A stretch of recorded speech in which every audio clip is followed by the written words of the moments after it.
a WikiVidi documentaries production. Don't forget to like and subscribe. Enjoy. Alex Honnold.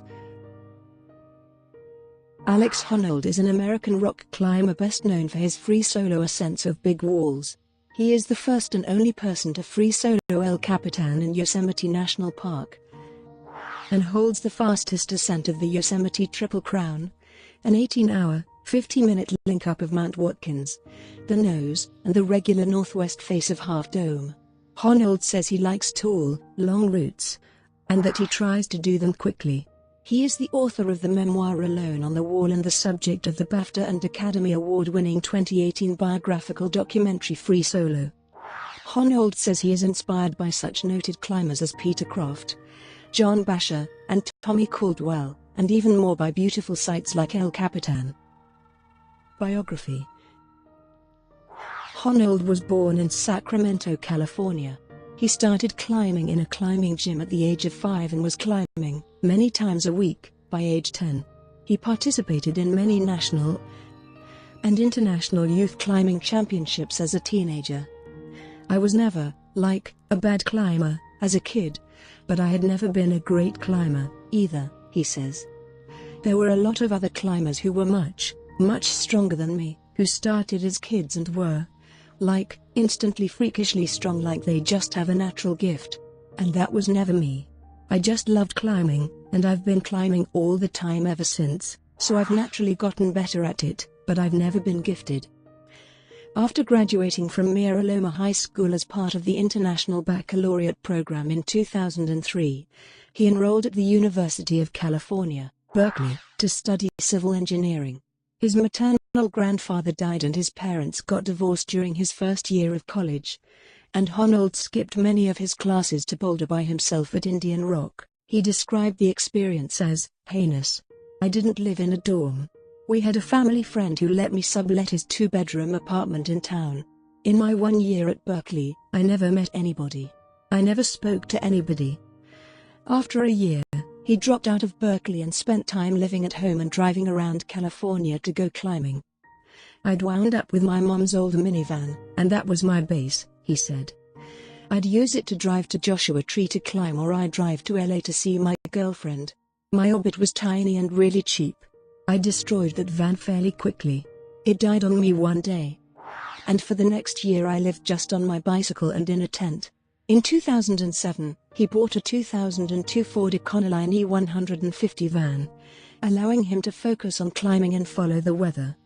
According to a 2011 Alpinist profile, he gained mainstream recognition after his 2012 solo of the regular northwest face of Half Dome was featured in the film Alone on the Wall and a subsequent 60 Minutes interview. In November 2011, Honnold and Hans Florine missed setting the record time on the nose route on Yosemite's El Capitan by 45 seconds with a time of 2:37. On June 17, 2012, the two set a new record of 2:23 and 46 seconds on that same route. In November 2014, Cliff Bar announced that they would no longer sponsor Honnold. Along with 4 other climbers, mostly free soloists, "We concluded that these forms of the sport are pushing boundaries and taking the element of risk to a place where we as a company are no longer willing to go," the company wrote in an open letter. On June 3, 2017, he made the first free solo ascent of El Capitan, completing the 2,900-foot freeride route in 3 hours and 56 minutes.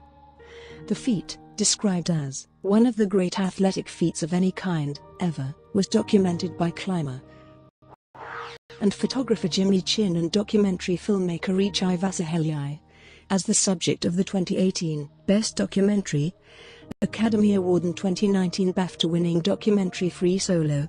On June 6, 2018, Honnold teamed up with Tommy Caldwell to break the speed record for the nose on El Capitan in Yosemite.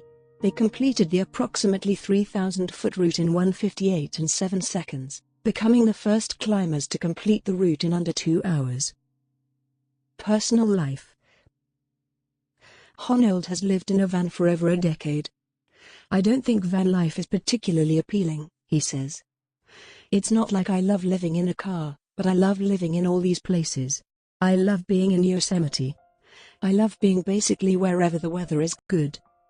I love being able to follow good conditions all over, and be relatively comfortable as I do it. And so that pretty much necessitates living in a car. If I could, miraculously teleport a house from place to place, I'd prefer to live in a nice comfortable house. Though, honestly, the van is kind of nice. I like having everything within arm's reach.